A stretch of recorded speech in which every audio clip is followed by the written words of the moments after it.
Peninsula, or Train to Busan Presents Peninsula, or whatever you want to call it. This is the sequel to the incredibly successful and extremely good zombie film Train to Busan. I love that movie. It's one of my favorite zombie films of all time.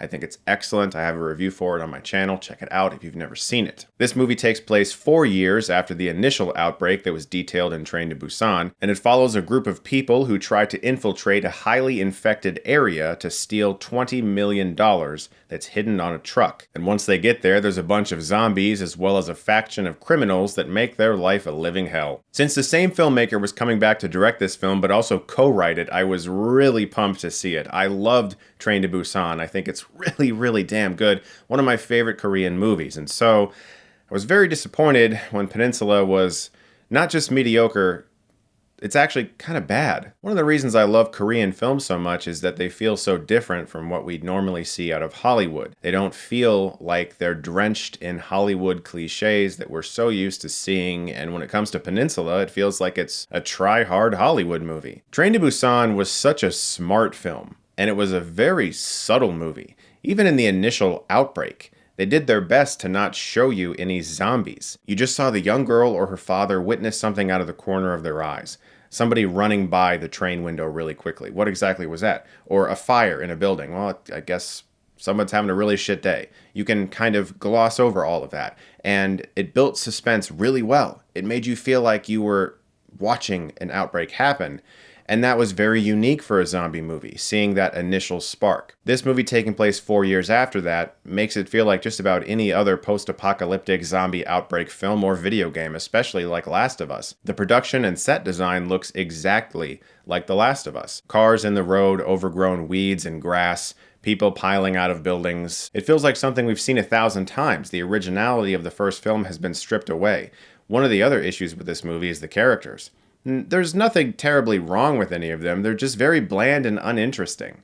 You can't really feel that invested in what they're trying to do, because in the first movie, you have a father who's trying to get his daughter home to a mother that might be dead, but they don't have confirmation, and that's really, really great.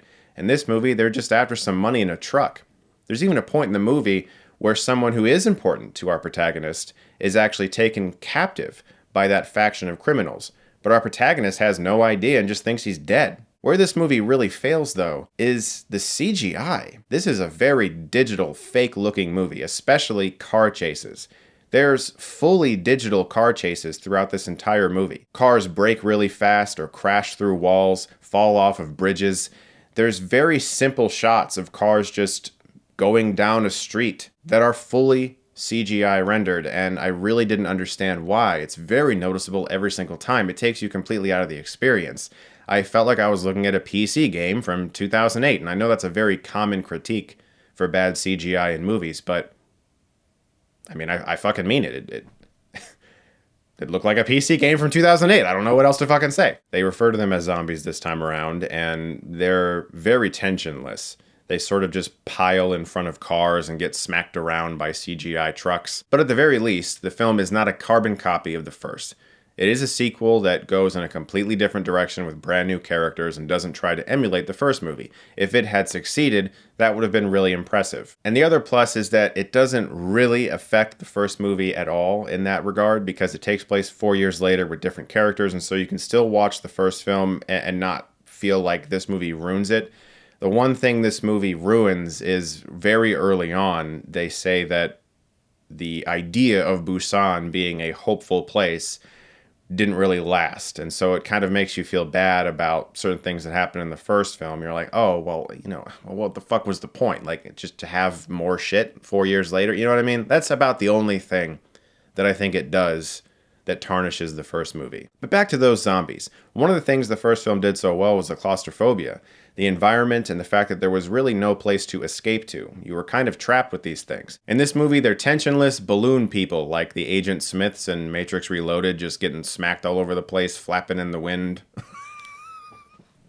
And it certainly doesn't help when all these fake CGI cars are slapping these things everywhere and they're flying left and right. I mean, this is some Vigilante 8 looking shit right here. I don't even know what the hell they were thinking. But what do I really think? Jesus. If you couldn't tell, I was very disappointed by this movie, and I was surprised. Since the same person directed and co-wrote it just as last time. I really don't know. I feel like he misunderstood what he had the first time around. I think that he just, I don't know. It seems like he was trying to make a Hollywood movie or something, and that's really not what made the first film so great. This movie looked like a zombie furious Busan Drift 7. I'm gonna give Peninsula a C-. Damn, this could have been good. It happens. It's a movie. I look forward to seeing what else he does in the future.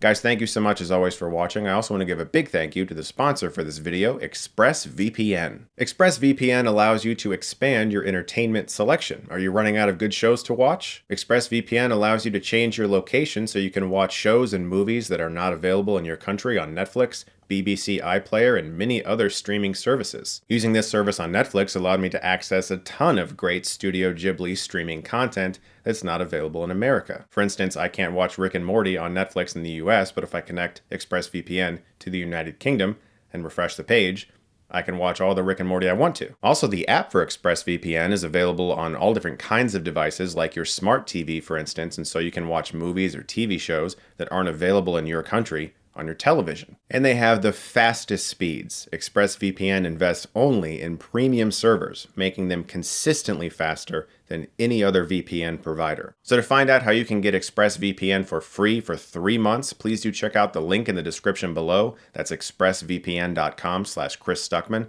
Thank you so much to them for sponsoring this video, and thank you guys for watching. As always, if you like this, you can click right here and get Stuckmannized.